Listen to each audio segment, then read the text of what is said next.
Blade was the strongest hero who retired from hero work after defeating the Demon Lord. However, everything changes after he enrolls in a magic school to have a normal life. But when all the baddies fall for his hero Riz, he starts cracking everyone. It all starts in a desolate battlefield, where the only two people left standing are the great hero Blade and the Demon Lord. Out of respect for each other, they agree to an honorable duel to determine the fate of the world, but despite their best efforts, they reach a stalemate. In the end, they both stab each other with their swords and collapse, and Blade smiles as he realizes that his days as a hero are now over. Sometime later, Blade loses his hero powers, so he excitedly joins a school so he can have a normal life. As he runs around through the halls acting like social anxiety is a myth, his over-the-top behavior weirds everyone out. Eventually, he finds a group of students who are weird enough to vibe with him, but just then, a red-headed baddie named Ernest appears and calls him out for making a commotion in the hallway. His new friends explain that Ernest is the top student in school and everyone refers to her as the Empress, but Blade casually walks up to her to befriend her too. Ernest realizes that she's never seen him before, so the students tell her Blade is the new transfer student. She mentions that this school only enrolls people who aspire to be heroes, but Blade says he's only here to make friends, as he's done with the hero life. Ernest doesn't know his past and goes off on him for having a weak resolve, but Bro doesn't even flinch and casually asks her to take him to the headmaster's office. Reluctantly, she takes him there, but when she opens the door, she is shocked to see the king instead of the headmaster. She immediately bows down and even forces Blade to show respect, but the king tells them to relax because starting today, he will be their new headmaster. Immediately, Ernest starts sucking up to the king in hopes that he throws gold coins at her face, but the king tells her to walk her broke bum out of there because he needs to speak to Blade privately. Emotional damage. Outside, while Ernest is fuming because she got mogged by a transfer student, Blade asks the king what in God's name he is doing here. The king says he wants Blade to regain his hero powers, but Blade insists on being a normal student. Even then, the king insists on it because the world needs a great hero like him. Later, during training class, Blade approaches Ernest, who informs him that this class is for advanced heroes, but he shows her the class pass, making her think he bribed his way in here. She then says this academy has no place for non-serious people,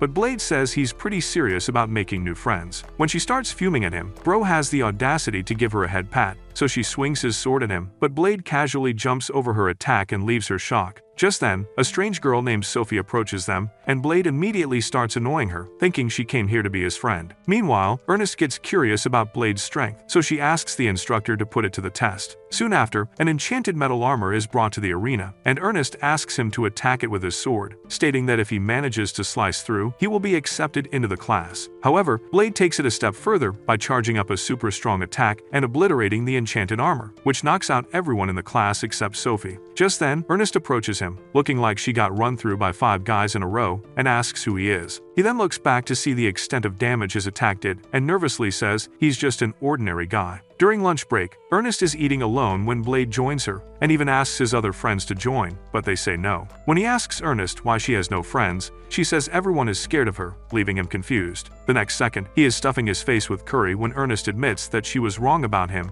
and that he deserves his place in the academy. In response, Blade thanks her for showing him around and even becoming his friend, which shocks her. She shyly admits that she doesn't mind being his friend, but when she returns to her room, she starts swirling around in bed because Blade is the first friend she's made ever since she came here. Just then, her sword speaks to her, telling her to destroy everyone in her path, but she vows that she'll never give in to evil and calms it down. The next day, she spars with a student named Leonard, who's more focused on rizzing her up than protecting himself. Because of that, he gets beaten easily, but suddenly, Ernest gets influenced by her sword and is about to slice him up. Luckily, she stops herself at the last second, and some students comment that Ernest has become scarier lately. After that, she fights with Sophie, who puts up a good fight but gives up when she can't break through Ernest's defense. Then, Ernest asks Blade to duel with her, but he notices that she looks exhausted. Suddenly, she feels a pain in her heart and collapses, so Blade takes her to the doctor's office, where she wakes up worrying that she did something awful. Blade assures her that she just collapsed, and he had to carry her here, and this makes her enraged. She decides to leave, but when the doctor stops her, Blade asks her to let Ernest go on the condition that he keeps an eye on her. As he helps her outside, Ernest pushes him away, but he asks her to rely on him since they are friends. That night, he breaks into the data room of the academy and learns that Ernest's sword carries a curse. The next day, he approaches Ernest and tells her that he knows the secret about her sword, so they decide to talk in private. He then reveals that her sword has its own will and rebels against her because she is not the true owner.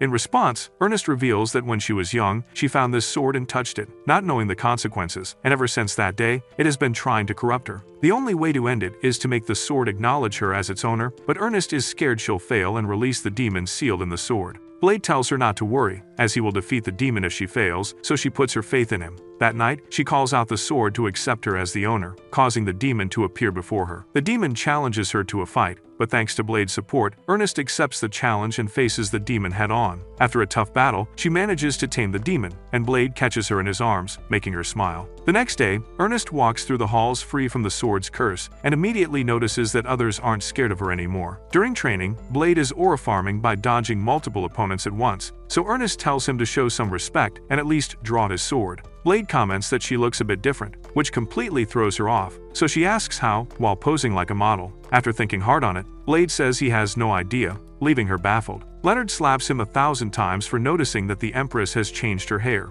but Blade ignores him and notices that Sophie is training all by herself. Ernest says Sophie is always like this, but she obeys any command given to her. She never interacts with people, but she voluntarily introduced herself to Blade, and for that reason, Ernest wants Blade to tend to Sophie. Immediately, Blade walks up to Sophie and says he's come here to oversee her training. But Sophie says all she can use are her all-might fists. Blade offers to teach her the art of swordsmanship, and she asks if he is commanding her to train with him. Blade says he's offering to help as a friend, and she agrees to do it. As they train, Sophie can't cut through the enchanted armor, so he advises her to treat the sword as an extension of her body and demonstrates how to use it. Just after a few hours, Sophie pretty much masters the sword, and Blade is impressed at how fast she picked it up. He suggests they call it a day as she's got the hang of it, but Sophie asks if she is strong enough to beat Ernest. Blade says he's not sure, so she demonstrates her skill by throwing him to the ground and pinning him down. Blade tells her that he cannot move, so she leans closer and says it won't be a good pin if he could. After that, she unmounts and asks him to teach her something new tomorrow, and Blade happily agrees. The next day, in the headmaster's office, the king asks Blade how his school life is going, and Blade reveals he has made new friends. The king is impressed because Blade's only friend has been his right hand all this time, so he asks who this friend is. Blade says he's recently befriended a girl named Sophie, and the king acts as if he knows her personally.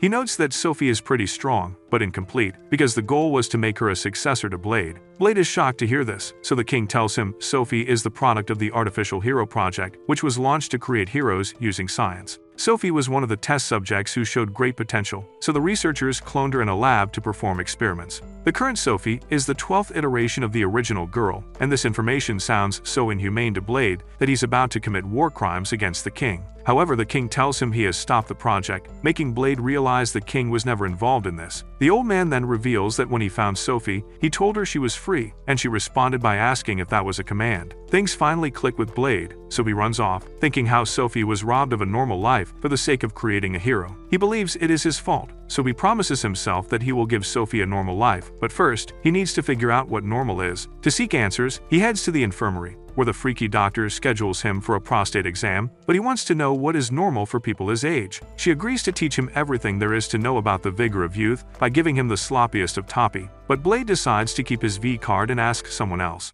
Come on, man. He heads to Leonard to ask what youth means, and Leonard tells him that it has something to do with finding love. He heads to his other friends to ask what love is, so they shyly tell him it means going on dates. Once again, he runs off and ends up in Ernest's room, where he asks her what a date is, but she panics thinking he's asking her out on one. She explains it means going out, watching movies and shopping, but shyly adds that they are not there yet. Hearing this, he thanks her and runs off, making her think he's gonna ask someone else out. Blade then finds Sophie in the changing room and barges in without permission, asking Blade to go on a date with him. She asks if it's a command, and says no, but adds that it's very important, so she agrees. The next day, Ernest joins her new friends Claire and Jessica to spy on Blade's date, and when they ask why she's so interested, she says she is just looking out for a friend. Soon after, Blade meets Sophie and starts listing out everything they must do at every minute of their date. However, it's too much, so Sophie locks arms with him and suggests they begin moving, which Ernest finds indecent. As the day goes by, Blade and Sophie spend the day doing things like actual couples, while Ernest and the girls spy on them at a safe distance.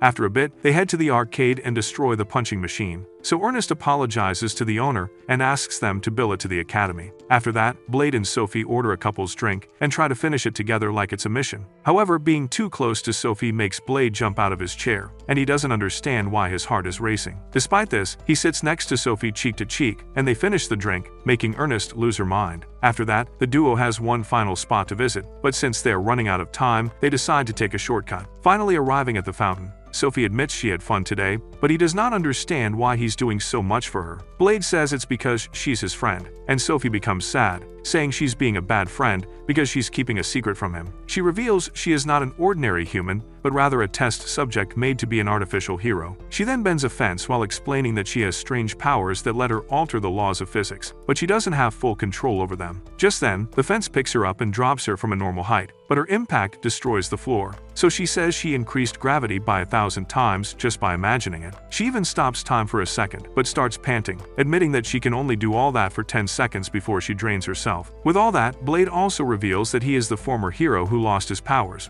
and he is the reason she had to suffer so much. He also says that he never asked for these powers and fought death every day, but he couldn't save everyone and hates himself for that. However, Sophie hugs him and reveals she has seen entire cities saved by the hero, so he should be proud of himself. She even says she wants to become like him, and this helps Blade come out of his depressing phase. After that, they hold hands and promise to take each other's secrets to the grave. The next day, during lunch, Blade is stuffing his mouth with curry, and Ernest points out that he has food on his face. Sophie causally uses a handkerchief to wipe his face, but Ernest starts throwing a tantrum. Just then, the rest of their friends ask to join the table, and unlike before, Ernest allows them to join. As they get seated, Jessica asks Blade if he likes her outfit, making him wonder why she's suddenly asking him. That's when he learns that all of them have moved up to the advanced class, so now they have the liberty to dress however they want. Once again, Jessica asks him how she looks, but Blade is worried she'd catch a cold in her two-piece. Since Blade can't work a chick if she came with a manual, Leonard shows him how it's done by telling Jessica that she looks like the last slice of pizza.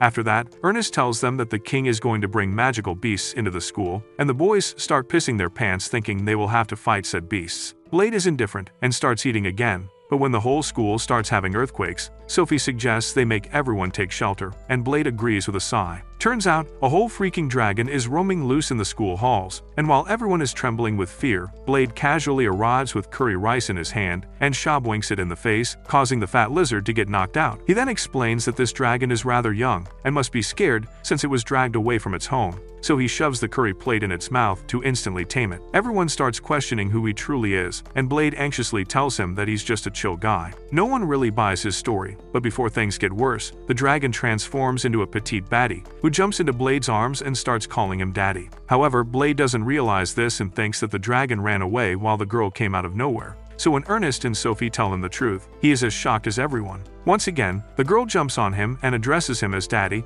and Blade anxiously looks around to tell everyone that he never went to those ditty parties. At night, he's giving the girl a shower, and she asks him why he named her Julian, so he reveals it's the name of a devoted knight who always kept his promises. She says she will also keep promises as dragons keep their oaths even if it costs them their life. Just then, Ernest walks into the bath and starts panicking, as if she didn't expect Blade to be plotless in there. Blade had asked her to gather info on dragons, so she reveals that dragon beings seek knowledge and power. Once they are defeated, their souls linger due to their hunger for more knowledge, and sometimes it takes the shape of the being that defeated them. This means a dragon defeated by a human would reincarnate as a human, but it's very rare, as pretty much no human has ever defeated a dragon before. Even then, Blade doesn't realize that Julian is the dragon he defeated, so she comes out of the shower to introduce herself again. Seeing Blade in the bath with a chick infuriates Ernest, so she kicks Blade in the face and storms out. The next day, Ernest keeps giving him a death stare because Julian is making him feed her. Claire offers to feed her too, but Julian growls at her and scares her off. She then announces that she won't befriend anyone, and Blade must give her all his attention. She adds that he must give her morning smooches like a good daddy, and he should also stop staring at her jugs right as she walks off. The rest of the group starts accusing Blade of being a degenerate, but he reminds them that Julian is flat as a table and there's nothing to look at. Even then, they find him guilty on all charges and shun him during the training class. Soon after, Julian arrives, so he asks her to join her for training.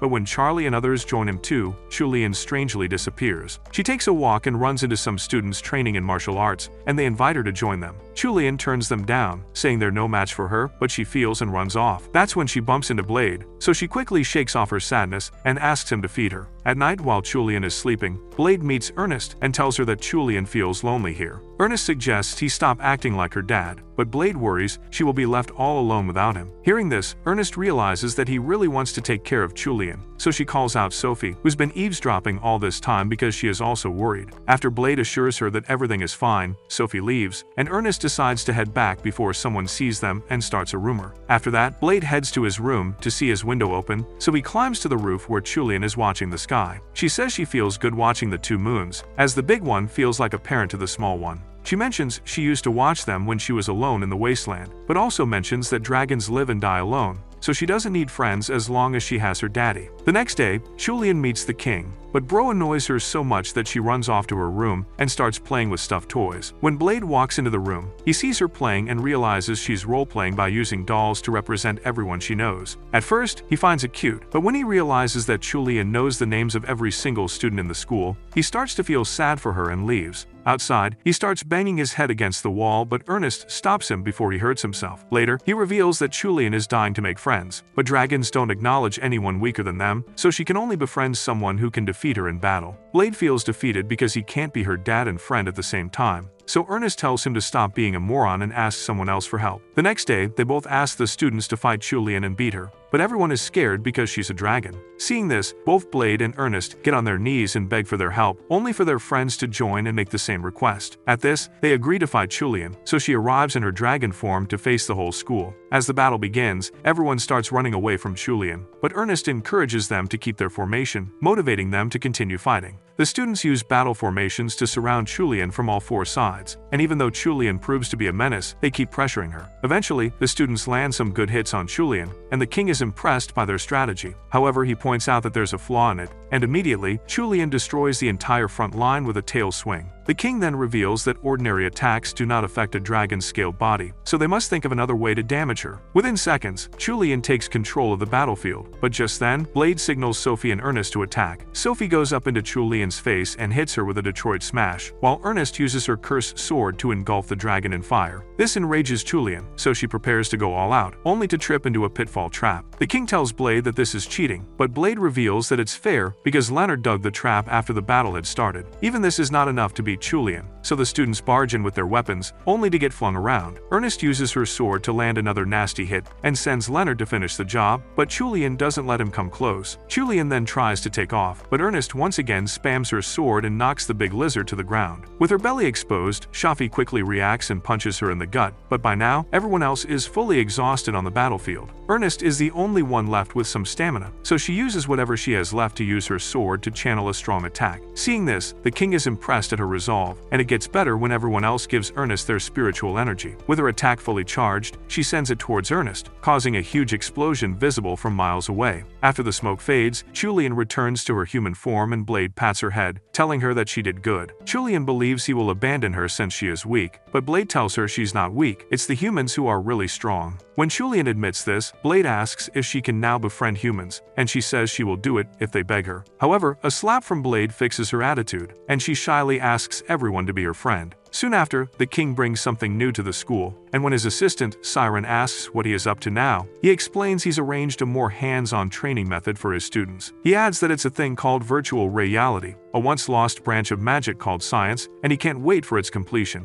Sometime later, Jessica and Claire try to pamper Julian, but she feels flustered because she's not used to it. However, after tasting food from Claire's hands, she falls in love with it and immediately becomes her friend. Meanwhile, Blade notes that Ernest looks a bit different, but everyone tells him to be nice to her, which confuses him. Leonard even assures Ernest that she looks the same, but Blade calls Cap and bluntly says that Ernest has become fatter than Yo Mama. Hearing this, Ernest tells him to stop rubbing it in her face and runs off, while Sophie calls Blade an idiot. He wonders what's wrong with being honest with someone, and his lack of social experience gets him shunned again. 3 days pass, and Blade feels terrible for calling Ernest fat because she hasn't left her room since. Seeing Blade sulking, Jessica informs him that Ernest doesn't want to be friends with him anymore, but Bro starts to panic and asks if she will forgive him if he apologizes. Before anyone can respond, he prepares to take off, but the girls tell him that he'll only make things worse because he doesn't even know why Ernest is mad at him. For that reason, they decide to go with him as they are also his friends, and this makes him so emotional that he starts crying. At night, they all knock on her door, but Ernest does not respond, so they use a lockpick to open the door. Inside, they are shocked to find Ernest eating sweets like she's speedrunning to the obesity world record. She begs them not to look at her, explaining that ever since she fought Julian, her hunger has gone up and she can't stop eating sweets. Now worried, Blade asks if she is done being his friend, but Ernest says no and reveals that she didn't want him to see her looking like a beanbag. Blade is glad to hear this and realizes that his work here is done, but the girls stop him from leaving and urge him to say something nice to Ernest. However, Bro can riz a girl to save his life, so Leonard decides to show him how it's done. He promises Ernest that he will love her no matter how fat she becomes, but Ernest smacks him in the face for calling her fat. After that, Blade gently tells her that if she is going through something, she should come to her friends for help, and this makes her tear up. The next day, Blade and Julian take Ernest on a jog, after which they force her to do intense workouts. After all that, Ernest earns a low-calorie meal for herself, but she feels sad about not having desserts. At night, the girls urge her to step on a weight scale, but she ends up breaking it and becomes depressed. Since natural means are too slow for her, she meets Blade in the second training arena, protected by a magical barrier, and suggests that she go all out with her sword to lose weight. Blade promises to deal with things if they go south, after which Ernest charges up a strong attack that engulfs her body. Soon after, the others arrive too, and they watch as Ernest transforms into a shredded gym girl, but her mind is taken over by the demon stored in her sword. As the demon starts intimidating everyone with his menacing voice,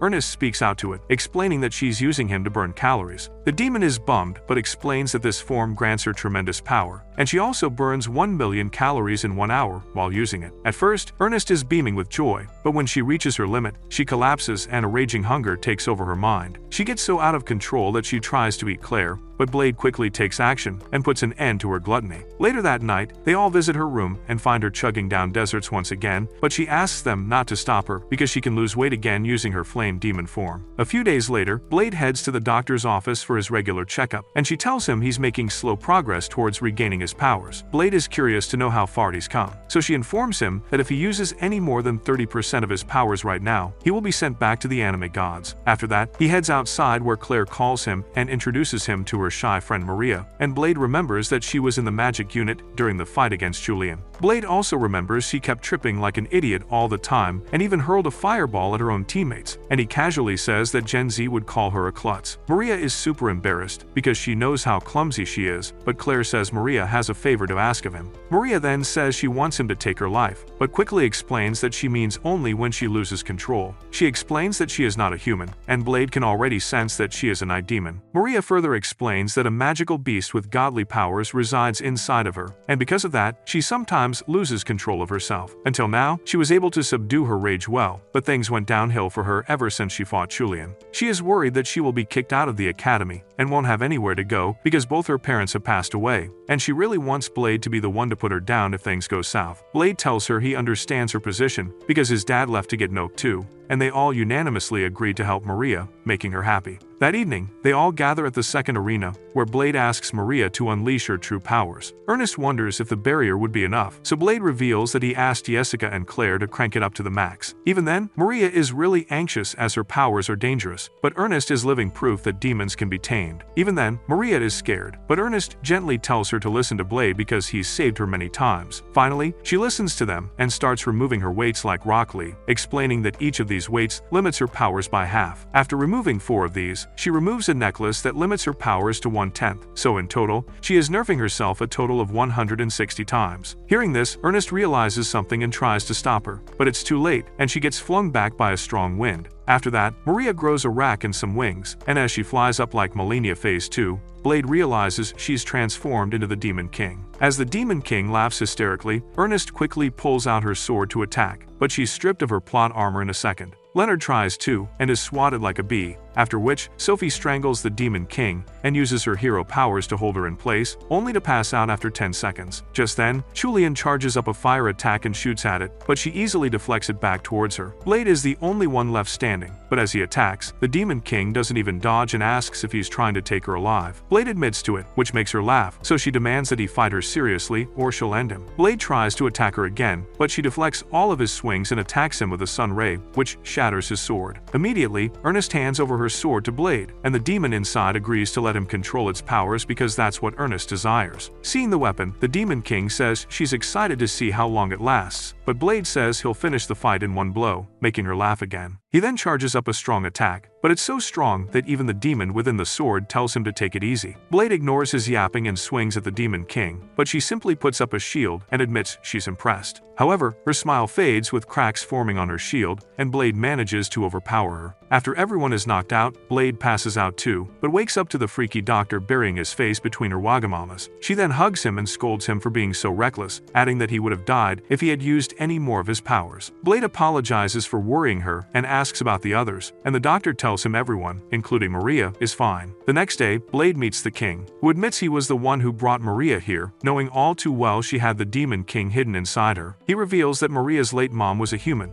and his dad was once the Demon King, essentially making her the Demon Princess. Later, they all see her chilling with the students and worry that she'll hurt someone, but Ernest reminds them that the king himself set Maria free, so it'll be fine. However, Claire points out that this version of Maria is just one side of the picture, and the real Maria hasn't shown herself ever since that day, making her worry. At night, Maria shows up at Blade's window and invites him on a date, but when he says no, she kidnaps him and takes a flight. She then explains that she is attached to him for reasons she does not understand, and she will stay in this school until she takes his life. Blade doesn't understand what she's trying to convey, so she places her hand on his and says she's grown attracted to him, leaving him shocked. She then asks him if he'd like to crack her demonic cheeks, but Blade is such a virgin that he suggests they fight till death instead. However, she refuses to fight him when she's so weak, and also explains that Maria's consciousness limits her from certain things, like removing the ceiling pendant. She adds that Maria is hiding in a deep part of her mind, adding that, despite appearances, that girl holds a lot of trauma in her heart. That trauma gave birth to this version of Maria, and the real one might never come back. A few days later, Maria's friend Eliza reveals that the pendant has no sealing properties, and it's a simple recording device. She believes it might still contain a message, and since it was from Maria's mom, it might destroy the Demon King personality of hers. Despite the risk, Maria allows them to play the recording, and it's from his dad, the Demon King, instead, apologizing to his for leaving her behind. He explains that he needs to fight someone, but he knows she's pregnant, and asks her to name the baby Maria that's a girl. He adds that he will be dead by the time this message is played, so as his parting words, he tells Maria that he will love her no matter what. Hearing this, the demon Maria starts to cry and reveals that the real Maria is ready to take over again. All they need to do is call her name, so once they do, she finally returns. Later that day, Maria faces Blade in a duel, but she takes off her pendant to let her demonic side out. That's when everyone realizes that the real Maria and the demonic Maria have chosen to coexist in the same body. A few days later, Blade joins his 3 baddies for an outing, and they come across a wagon stuck under a passage. When they investigate, they learn that it belongs to a centaur, and Blade quickly recognizes her as Dion. She's about to address him as the great hero, but he quickly covers her mouth and begs her to keep it to herself. When Ernest suspects something, they both start goofing around and divert her attention to the stuck wagon. Julian offers to help remove it, after which, Dion takes the wagon to the academy, because the king had asked for something to be delivered. On top of that, he announces that Dion will be teaching at the academy, leaving everyone shocked. Dion immediately turns to Blade and says she's looking forward to teaching him, but he knows his V-card is in danger. Later during combat training, Dione brings huge blocks of god iron and uses her lance to tear through them, leaving everyone in shock because god iron is an indestructible material. Sophie notes that Dion's attacks are so powerful that they are melting the iron, and by the time she's finished warming up, everyone is already scared of her. She then introduces herself as the new instructor and challenges everyone to a duel, and it finally clicks in Ernest's brain that Dion is a general of the Holy Knights. When everyone treats her like a celebrity, she tries to divert attention to Blade, who's the hero, but quickly stops because he told her to keep it a secret. During bathing hours, Dion is with Claire and Jessica, who are washing her back and giving her a good time. Suddenly, they ask how she knows Blade, but Dion panics and says she only met her today. However, they know it's a lie, so they urge her to tell them what Blade was like in the past. When she still hesitates, they start rubbing her back to make her reach Cloud 9, and her happy noises can be heard in the men's bath. Hearing the commotion, Blade barges into the woman's bath to see what in God's name is going on, but Ernest quickly covers herself and starts acting shy. However, Jessica's got that dog in her, so she straight up unplots herself to expose her entire collection. Wow! Beautiful!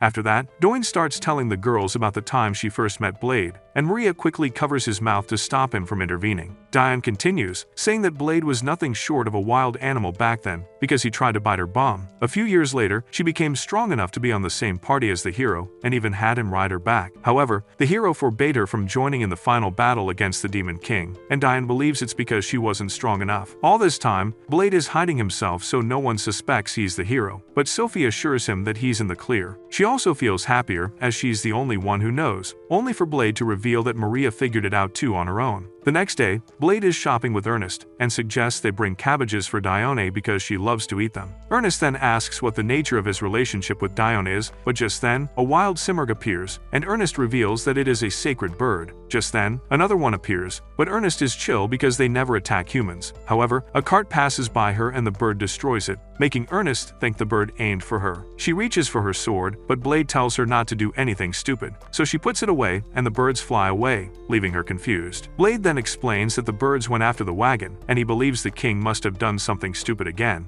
Immediately, Ernest goes running to the king and demands answers, so he casually reveals that he had borrowed an egg from their nest. Initially, Ernest is pissed because the king put his people in danger, so Siren asks the old man to explain his actions. Thus, he says that a simurd's egg only hatches if it stays in a sacred tree for 1,000 years and then bathes in the setting sun at a certain height. However, the parents of the said egg are inexperienced and choose a poor location for a nest, and the egg will never hatch if they leave it there. The king basically stole the egg so he could give it to the students as an assignment, and they have until tomorrow evening to take the egg to a suitable spot, or it won't hatch. The next day, Blade gathers the students and explains that they need to hide the egg until evening from the parent birds, and once the sun starts setting, they will raise it and have it hatched. When some of the students show signs of nervousness, he motivates them with encouraging words and sends them on their way. Soon after, the birds arrive in the city in a frenzy, and the whole school puts on their ODM gear to restrain the birds and buy time. However, when things start going south, Maria taps into her Dami-Mommy form to even the odds. Ernest also joins the fight but runs out of stamina really quickly, only to land in a dessert store and eat a bucket of pudding to recharge. Eventually, they manage to stall till the evening, and when it's time to lift the egg, the lift stops working. The parent bird notices the egg and comes flying for it, so Sophie asks Blade to protect it while they stop the bird. At first, Blade is hesitant to let them fight the bird alone thanks to his traumatic days as the hero, but this time, he decides to trust his teammates and tend to the egg. As he struggles to run up the tower, Diane comes for his help and lets him ride her back. As they go up, Blade tells her that he was all alone when he was the hero, but now he has many friends he can rely on. Once in the lift, Blade is unable to lift the egg, so Diane helps carry it to the top of the tower, where the king is waiting to congratulate Blade. Just then, they see the second parent coming for the egg, so the king addresses the bird and says that a life owed shall be repaid by a new life. Siren then explains to Blade that a simurgh once saved the king's life, and he always wanted to repay their kindness,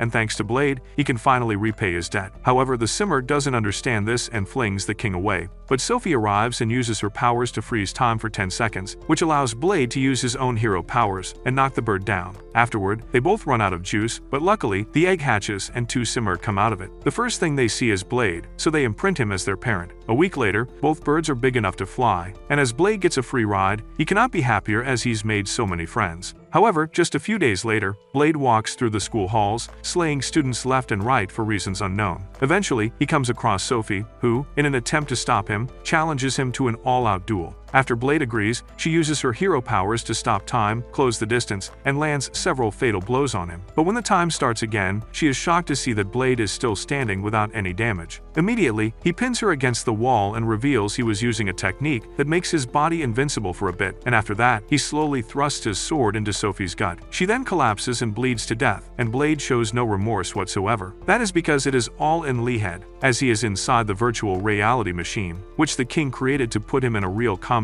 scenario. This means everyone Blade just downed wasn't real, but Blade is still concerned because the environment looks way too real, and he can't distinguish between what's real or not. To make it obvious, the king sends him into a cartoonish world, announcing that the last one left standing will get to use the machine however they want. Meanwhile, a virtual Leonard tries to rizz up Ernest, but she brings out her inner Ted Bundy and mercilessly removes him from the server. At the same time, Claire and Jessica are fighting a virtual version of their male friends who always beat them in combat, but this time, they manage to overcome the boys. Just then, Ernest arrives on the scene and says she's finally located Blade, who has been watching from a distance. Seeing the bloodlust on her face, Blade recalls his promise to put her down in case she loses her mind, so he goes all out and defeats her. With that, he becomes the last one standing, meaning he can use the machine however he wants. Meanwhile, Ernest is sobbing because she acted like a freak inside the virtual reality and goes off on Blade for being overpowered. The king is having too much fun watching everyone lose their minds, so Blade walks up to the control panel, creates an extreme environment, and forces the king to survive in it. He then tells Siren to keep respawning the old man if he dies and let him stay in this virtual world till nightfall. Later during lunch, the boys look depressed, and when Ernest asks what's up with them, Blade tells her they lost to Claire and Jessica. He adds that Claire has gotten much stronger, and Jessica also has a super strong attack. The boys lost because they got too complacent about their skills and stopped training, making them feel worse. The girls ask Blade why he's so blunt with his words, and he says it's for their own good. A few days later, Blade and his squad run into Diane building a therme in the academy, so they decide to try it out. When inside, Blade notices that Ernest isn't here, but she's been hiding in a towel all this time, as she's too shy to show her jugs to Blade. Just then, she sees the king showing up with all of his glory, claiming that thermes are supposed to be enjoyed without plot armor. Ernest argues he should at least wear a swimsuit, and the king agrees but also bans wearing anything else inside the therme. When Siren asks him to chill out, Bro goes into degenerate mode and admits he just wants to see some peaches. Ernest turns to the girls for support, but even they urge her to take the towel off. Getting impatient, the king is about to ban all clothing in the whole kingdom, but Siren smacks him in the head and drags him away. Ernest finally uncovers her plots Wow! Beautiful!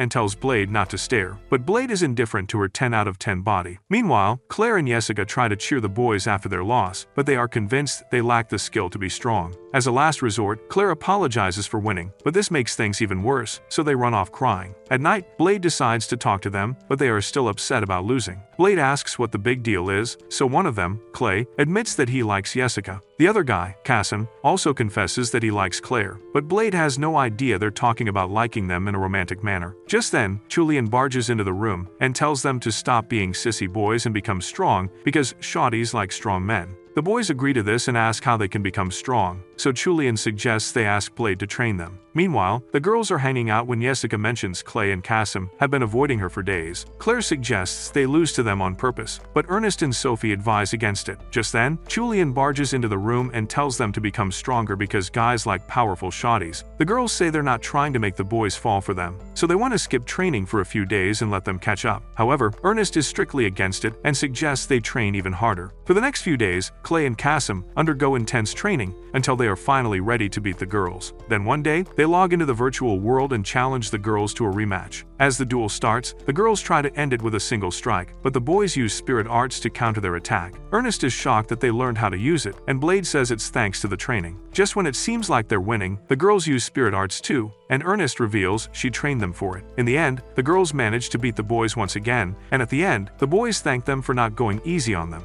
The girls then reveal they had help from Ernest and the others, but the boys think it was slightly unfair since they got ganged up. However, Ernest reminds them that they were trained by the strongest guy in school, also asking them if they think it's wrong to fall in love with someone stronger than them. A few days later, Blade is honing his fighting spirit when Julian tries to ambush him, only to fail miserably. Just then, the rest of the girls arrive with a robot, and as soon as Blade sees it, it blows the robot away with a strong attack. Ernest starts arguing with Blade because the robot has been looking for him all day, but Blade calmly says the robot is a guardian that can handle being wrecked. Soon after, the guardian turns into a hot girl, speaks in a robotic voice, and says she's adjusted this body according to Blade's Gunnar fantasies. Before anyone can react, she starts charging up a strong attack, but Blade reacts quickly and destroys her first. Once again, Ernest smacks him in the head for being so harsh on a lady, but Blade is confused as to why his own friends are against him. A few hours later, the guardian girl repairs itself and comes again, so this time, Ernest stops Blade from attacking her, because she thinks they can befriend her. Blade argues that guardians are bad news. The girl says she's been sent here to destroy him, but she is currently in observation mode to collect data. Claire excitedly asks her if she'd like to be her friend, but the girl tells her that anyone who comes in the way of her objective will be destroyed. However, Claire doesn't have a sensible bone in her body, so she names the girl Iona because that's what is written on her suit. Iona reveals it's actually Iona, but Claire decides to call her Iona since she needs a name anyway. She then tells her that Blade is a tough opponent, so they should work together to plan how to beat him. After Iona shakes on it, the girls hold a meeting to discuss how to beat Blade, so they ask Iona why she wants to end him. Iona reveals that Blade forcefully entered her no-no zone and desecrated her chassis many times, making them all think Blade is a diddler. Blade quickly clarifies that he only trespassed the area she was guarding, but it shouldn't matter because he had a master key. Even then, Iona says she requires biometric verification to let someone enter. When Ernest asks what this is about, he tells her there's a forbidden library under the academy, and he went there to learn about the demon inside her sword. Ernest immediately goes red because he did so much to help her, but Iona reveals he's come 13 more times and has destroyed him 28 times in total. Hearing this, everyone starts scolding Blade for being so mean to the point that he gets annoyed and leaves. However, Sophie joins him, and he complains that he only did all that because he is a great hero. On top of that, guardians keep their souls locked away, so destroying their bodies does nothing to them. Sophie asks if he would have destroyed Iona if her soul was attached to her body, and he says he'd have to think about it. Later, the girls discuss how Iona can never beat Blade because he goes all out on her, knowing that he's only destroying a robotic body. However, since he is gentle around women, they want to make Iona look more girly, so Blade hesitates to attack her. Eliza then suggests they place Iona's soul into the core of her current body as well, so Blade is forced to stop himself from destroying her. The next day, everyone gathers at the arena to watch them have at it. But before the duel starts, Iona tells him that her connection to the Mother Core is severed, and she will be gone for good if she is destroyed in battle. She then shoves his hand between her jugs to show him her weak spot, leaving Blade with a trolley problem. With that, she charges up a powerful attack and starts beating the living soul out of Blade. When Blade tries to counter with his sword, he realizes it'll end her life, so he settles for a Kamehameha instead, but that does no damage to Iona. Before he can think of his next move, Iona quickly closes the distance and punches his gut so hard he gets 6 packs on them. Seeing him getting his bum kicked makes Ernest and Demon Maria feel amused. But Blade is not angry and simply asks Iona to go easy on him. She replies that he's going to lose because of his humanity and tells him to surrender, and surprisingly, Blade admits defeat.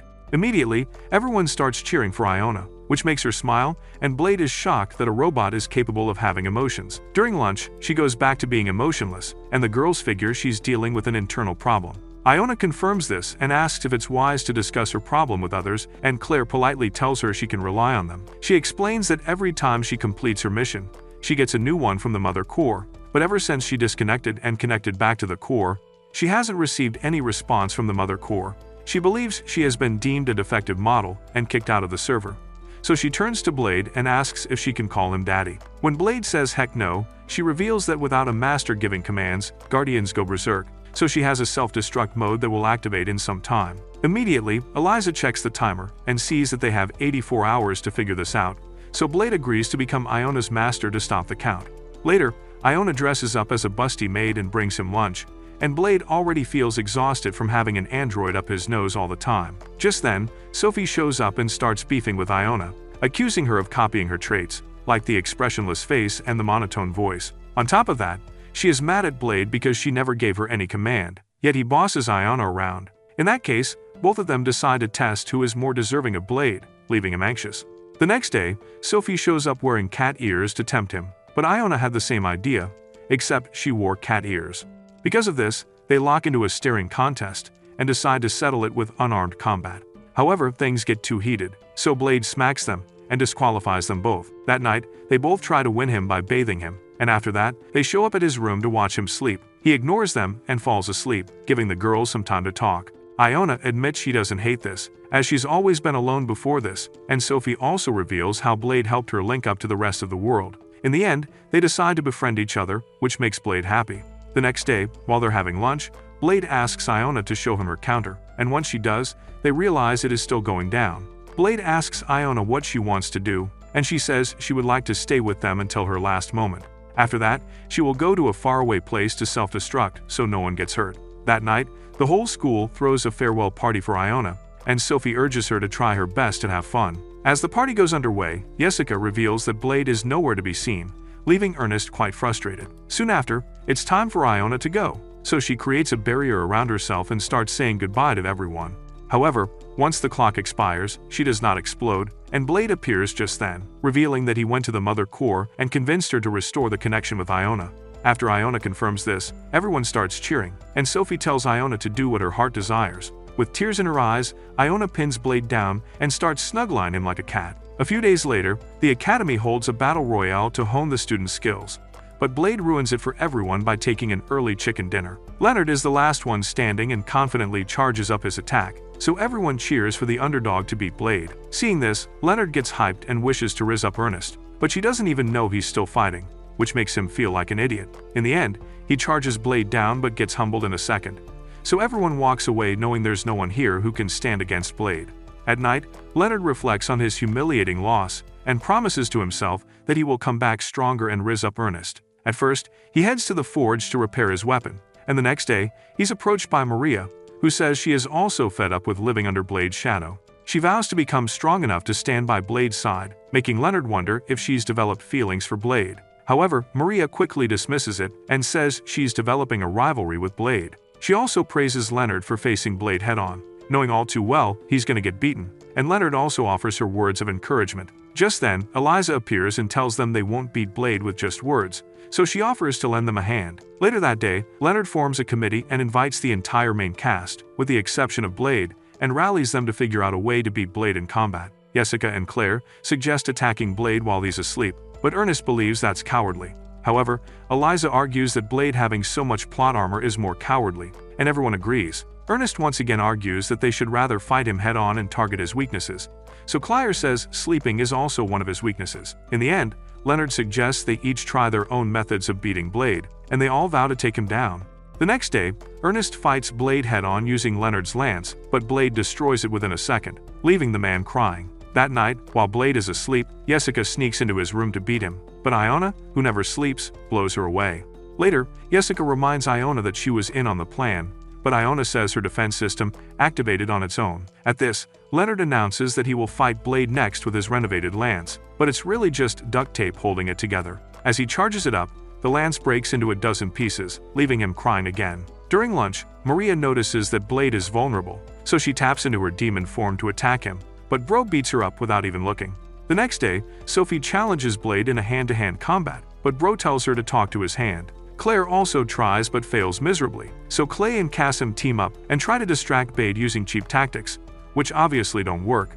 For the next few days, all of the committee members try to beat Blade using all sorts of tricks, but none of them work. Ernest takes it more heavily than the others and says she will definitely make Blade give up, and that's when Iona recalls that he once gave up fighting her because she put him in a hostage situation. They all decide to use a similar tactic again to make Blade give up, but Leonard isn't thrilled because he wants to beat Blade in a fair fight. However, Ernest shakes him so hard that his entire brain gets jumbled, so he agrees to follow the plan. The next day in medical class, Leonard, Clay, and Cassim barge in wearing scary masks and announce that they are terrorists. While Blade wonders what a terrorist even means, the boys beg the doctor to play along. After she walks out with them, Blade tries to leave the class, but Ernest tells him he can't leave because the terrorists have taken the doctor hostage. Hearing this, the doctor starts acting freaky while calling Blade to rescue her. So every girl in class volunteers to be the hostage so Blade can rescue them.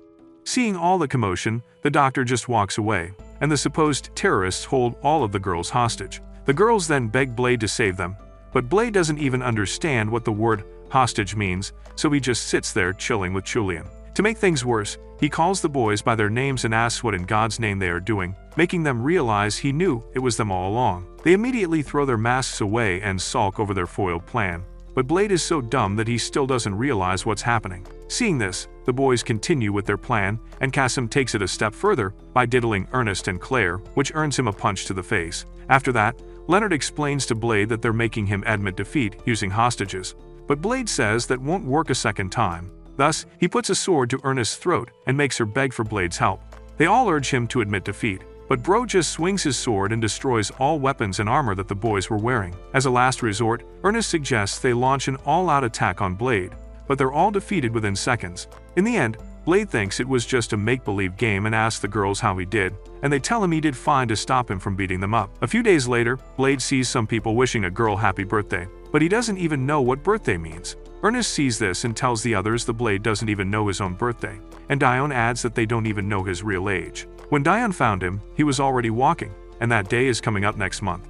Sophie even heard that he already had a sword in his hands at that age, and that's why he's named Blade, which leads Claire to joke that he would have been named Lance if he were holding a spear. Ernest then asks everyone what they should give Blade next month, and while they are figuring it out, the king arrives and suggests they give Blade a bowl of curry. Jessica tells the old man that curry is available in the cafeteria too, so he tells them to prepare a special curry instead. He then takes the whole class to what he calls the royal pantry, which passes through two mechanical doors and leads everyone to the edge of a cliff overlooking a vast green land. The door then closes behind the students, and Siren reveals it won't open until all of them consume a total of 11.3 billion kilocalories. While others are shocked, Julian smells tasty things, and Diane adds that the ingredients in this place date back to the age of the gods. In reality, there are dinosaurs here that attack on sight, so the class is really here to thin out their numbers. Blade says that's a job for a team of hero-level warriors, but the others are already looking forward to completing this side quest. Soon after, half of the class goes around hunting dinosaurs,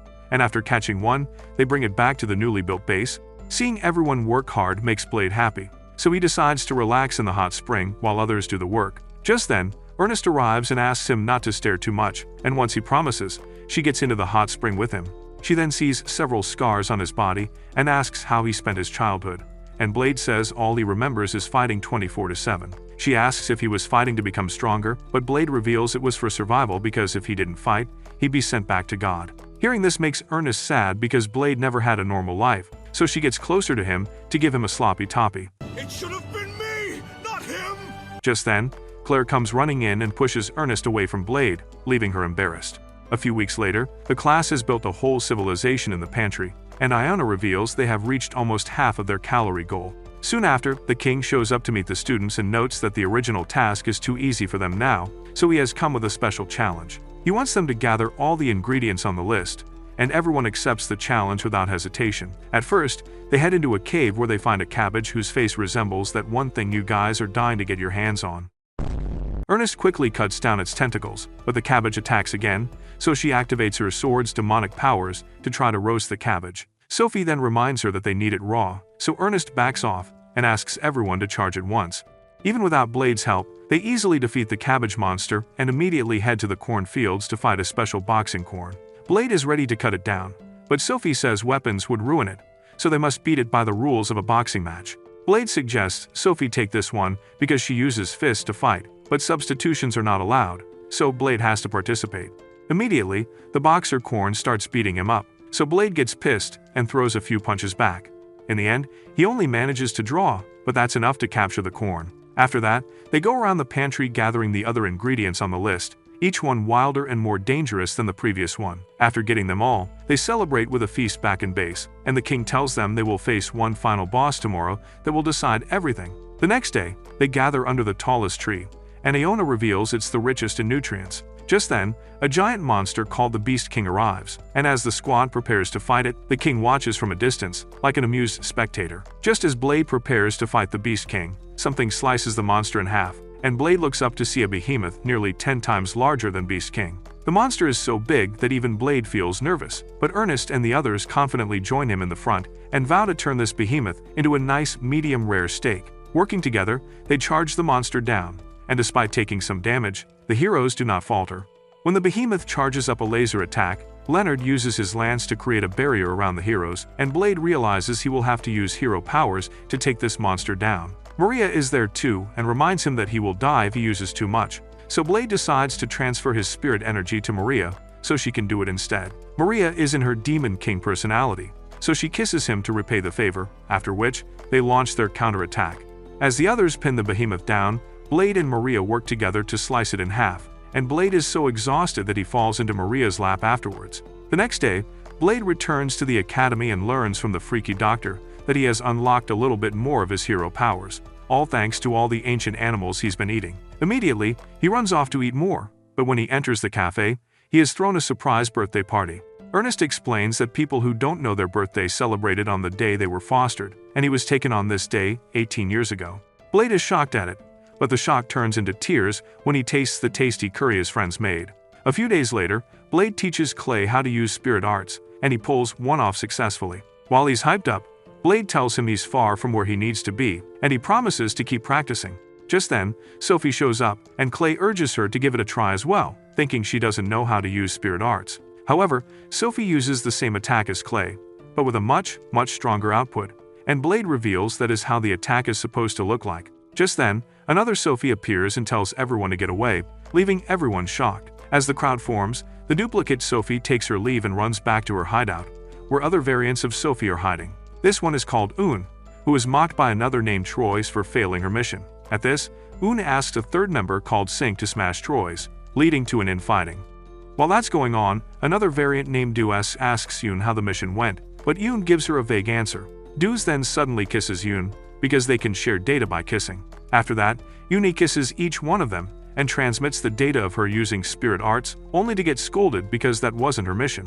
A few days later, while Oni is watching from afar, everyone is gathered at the arena to watch Jessica try out a new weapon Asa developed. Blade doesn't find it impressive because all it does is fire off stored fire spirits, but Eliza reminds him that not everyone is overpowered like him. Just then, Dudes jumps into the arena, but since she looks exactly like Yoon, Blade casually approaches her to ask what she needs this time.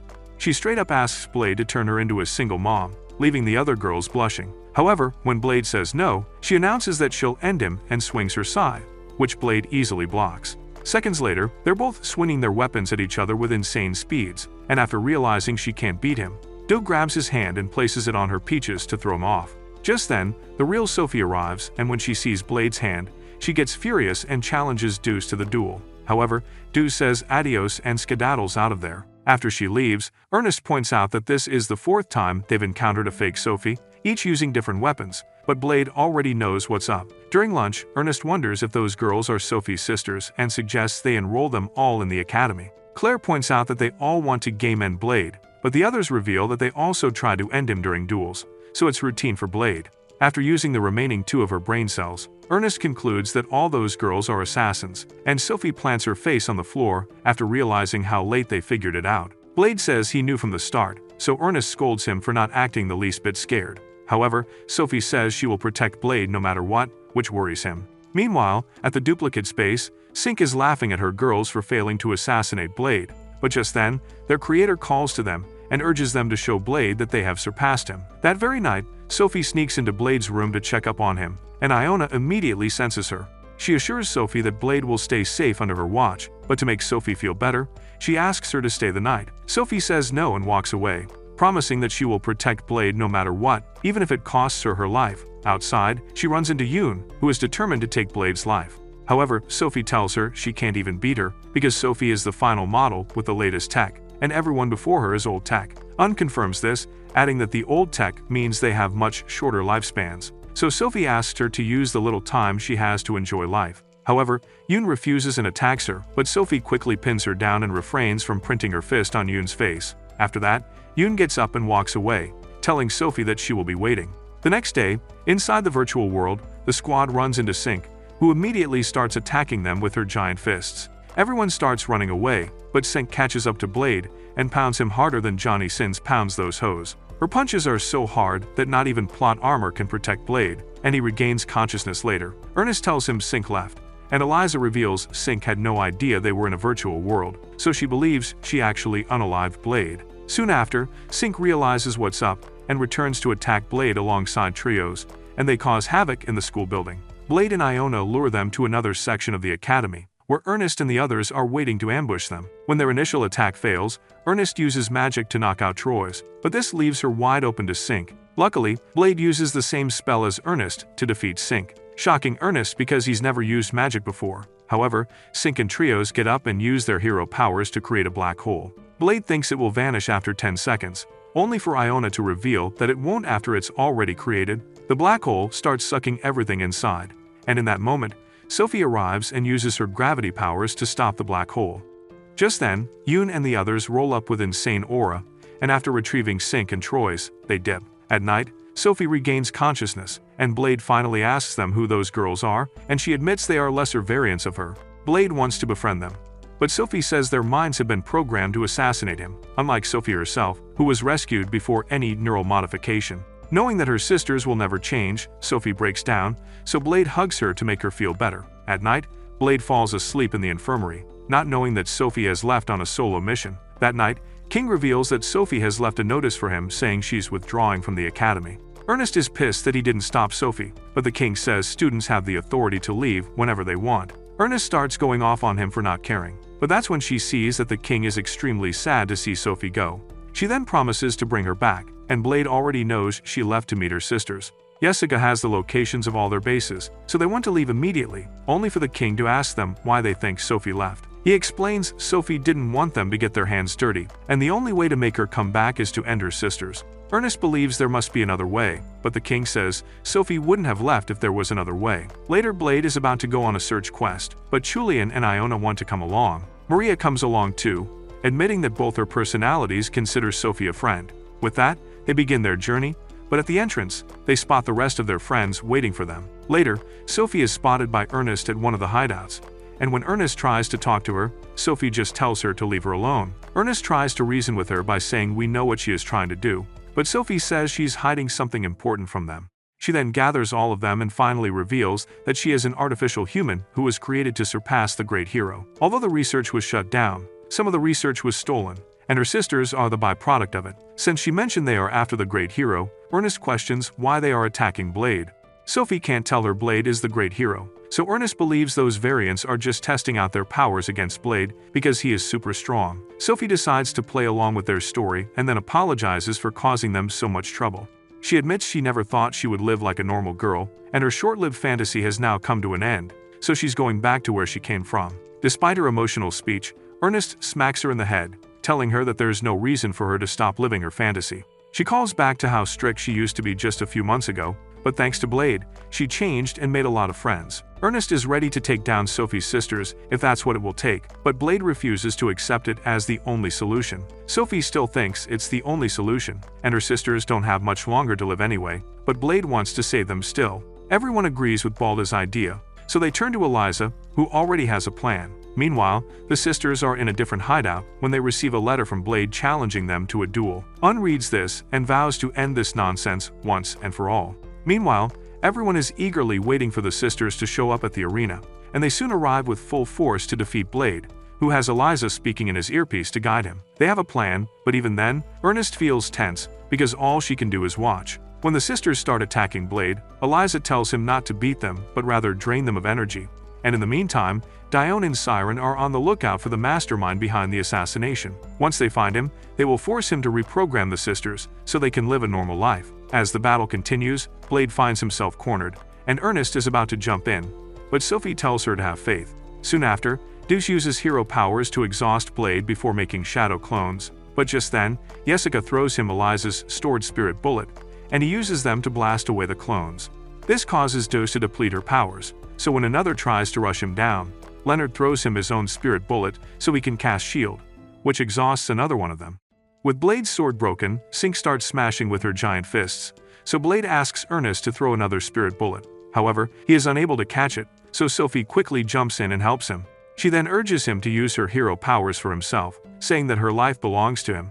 Blade then uses Sophie's powers to blast away Sync and deplete her powers too. He then faces Troy's and uses Ernest's fire spirit to blast her away as well. Now, Une is the only one left standing, and as the sun sets, she says her time is up. Just as she collapses, Blade runs in to check up on her, and she says her entire lifespan was 14 days. Blade quickly calms Eliza to find a solution because they have no time. However, Eliza reveals that they found the creator, and what's shocking is that he has been dead for much longer than 14 days, which means he didn't give the sisters any commands. Even if Eliza finds a way to reprogram them, there is no way to extend their lifespan. With no other choice, Sophie gathers them all in one place and tells Une there is one way to make them live. Un says there is no point in living, but Blade urges them to live and train so they can surpass him one day. The idea appeals to the sisters, so Sophie kisses Un and transfers the data into her brain, urging her to use her hero powers. She then asks Blade to take control of their powers, so their souls and minds can live inside Sophie's body. Blade agrees to do it, and once the process is complete, he goes unconscious. The next day, he wakes up in the infirmary, and Sophie shows up to see if he's okay. She also reveals that all of her sisters now live inside of her, and now he has to deal with 6 of them. Blade is confused because the last time he checked, there were 5, but Sophie refuses to elaborate. A few days later, the king brings in a super strong monster to train the students, and they cannot scratch him despite using their strongest attacks. Siren worries they might have bitten more than they can chew, but Blade arrives and defeats the monster in a single attack, causing his entire class to go off on him. That's it for this video. Leave a like if you enjoyed, and watch this video on screen.